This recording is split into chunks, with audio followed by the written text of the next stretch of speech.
ఎన్నికలకు September phobia పట్టుకుంది. స్థానిక సంస్థల ఎన్నికల్లో గట్టెక్కడమేలా అనే టెన్షన్లో ఉన్నారు. ద్వితీయ శ్రేణి నేతలందరికీ న్యాయం చేయకపోతే శాసనసభ్యులకు ఇబ్బందులు ఎదురుకానున్నాయా? బీఆర్ఎస్ నుంచి హస్తం పార్టీలో చేరిన నేతలతో చిక్కులు తప్పవా? స్థానిక సంస్థల ఎన్నికలపై కాంగ్రెస్ ఎమ్మెల్యేల ఆలోచనలేంటి? పార్టీ మారిన శాసనసభ్యులు ఉన్న చోట్ల ఎదురయ్యే సమస్యలేంటి?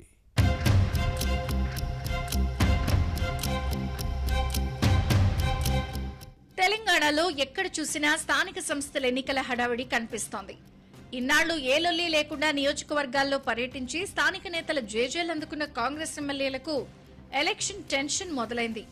10 ఏళ్లుగా పార్టీని అంటిపెట్టుకునున్న క్యాడర్కు స్థానిక సంస్థల ఎన్నికల్లో టికెట్లిచ్చి గెలిపించుకోవాల్సిన బాధ్యత శాసనసభ్యులపై ఉంది. అయితే అసెంబ్లీ ఎన్నికల తర్వాత పార్లమెంట్ ఎన్నికలకు ముందు బీఆర్ఎస్ నుంచి కాంగ్రెస్ లో చేరిన నేతల పంచాయతీ నడుస్తోంది.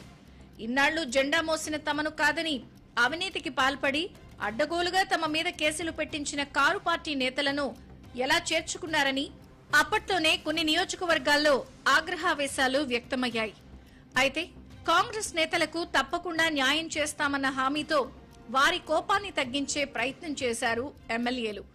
దీంతో ఇప్పుడు స్థానిక సంస్థల ఎన్నికలకు సమస్యగా మారనున్నాయి. ఎన్నికల గండం నుంచి ఎలా గట్టెక్కాలో తెలియని భయం వారిలో నెలకొంది.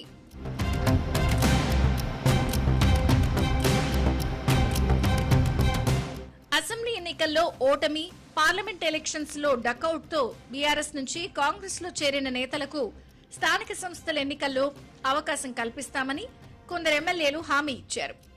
ఇప్పుడు అదే వారికి తలనొప్పిగా మారబోతోంది. కాంగ్రెస్ రాష్ట్ర వ్యవహారాల in charge Meenakshi Natarajan, TPCC chief Mahesh Goud ఇటీవల కరీంనగర్ జిల్లాలో పార్టీ పరిస్థితిని సమీక్షించారు. కేడర్ అభిప్రాయాలు తెలుసుకుని 80% పైగా పాత కాంగ్రెస్ నేతలకే న్యాయం చేస్తామని హామీ ఇచ్చారు. దీంతో పాత కాంగ్రెస్ నేతల్లో ధీమా కనిపిస్తోంది. అయితే ఇక్కడ కొందరు శాసనసభ్యుల ఆలోచన మరోలా ఉన్నాయి. 10 ఏళ్లుగా ఆర్థికంగా ఇబ్బందులు పడి కేసులు ఎదుర్కొన్న కాంగ్రెస్ నేతలకు స్థానిక సంస్థల ఎన్నికలను తట్టుకోవడం కష్టంగా ఉంది. ఆర్థిక బలంగా ఉన్న బీఆర్ఎస్ తో పోటీని తట్టుకునే అవకాశం లేదు. దీంతో వారికి టికెట్లిచ్చి ఓడిపోవడం కంటే బీఆర్ఎస్ నుంచి కాంగ్రెస్ లో చేరిన డబ్బున్న నేతలను రంగంలోకి దించడమే మేలన్న భావంలో కొందరు అధికార ఎమ్మెల్యేలున్నారు. ఇక్కడే వారికి అసలు సమస్య వచ్చే అవకాశం కనిపిస్తోంది. ఇన్నాళ్లు జెడ్పీటీసీలు, ఎంపీటీసీలు, సర్పంచులు లేరు. దీంతో గ్రామాల్లో ఎమ్మెల్యేలు ఈజీగా పర్యటించారు. స్థానిక సంస్థల ఎన్నికల తర్వాత శాసనసభ్యులు ప్రోటోకాల్ ప్రకారం నడుచుకోవాల్సి ఉంటుంది. అయితే ఎమ్మెల్యేగా గెలుపు కోసం కష్టపడ్డ వారికి స్థానిక సంస్థల ఎన్నికల్లో టికెట్లు దక్కకపోతే జనం మధ్యే నిలదీసే అవకాశం ఉంటుంది. దీంతో ఆశావహులు ఎక్కువ ఉన్న చోట ఏం చేయాలో తెలియక గందరగోళానికి గురవుతున్నారు.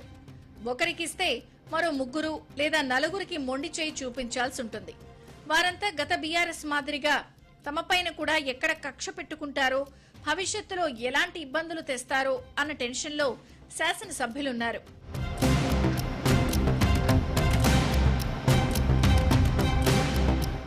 మరోవైపు కరీంనగర్ మున్సిపల్ కార్పొరేషన్ లో కొందరు బీఆర్ఎస్ మాజీ కార్పొరేటర్లు కాంగ్రెస్ లో చేరారు.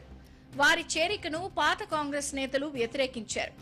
కార్పొరేటర్ గా పోటీ చేద్దామనుకున్న తమ పరిస్థితి ఏంటని అధిష్టానంపై మండిపడుతున్నారు. ఇక్కడ సిటీ కాంగ్రెస్ అధ్యక్షుడు నరేందర్ రెడ్డి, పార్లమెంట్ ఎన్నికల్లో ఓడిన రాజేందర్ రావు తమ నేతలకే కార్పొరేటర్ టికెట్లు ఇప్పించుకునేందుకు పోటీ పడే అవకాశం ఉంది.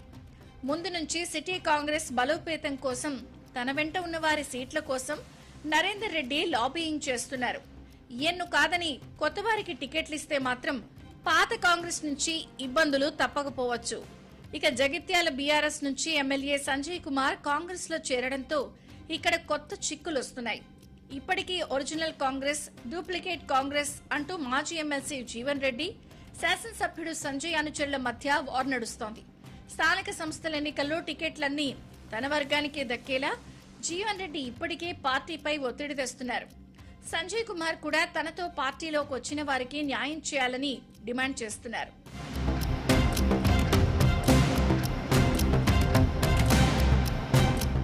ఇక చొప్పదండి ఎమ్మెల్యే మేడిపల్లి సత్యం ఇప్పటి వరకు మార్కెట్ కమిటీ చైర్మన్లతో పాటు డైరెక్టర్ల పదవులన్నీ ఎలాంటి ఇబ్బందులు లేకుండా తన కోసం పనిచేసిన కాంగ్రెస్ నేతలకే ఇచ్చారు. కానీ స్థానిక సంస్థల ఎన్నికల్లో ఈ శాసనసభ్యుడిపై కొంత ఒత్తిడి ఉండే అవకాశం ఉంది.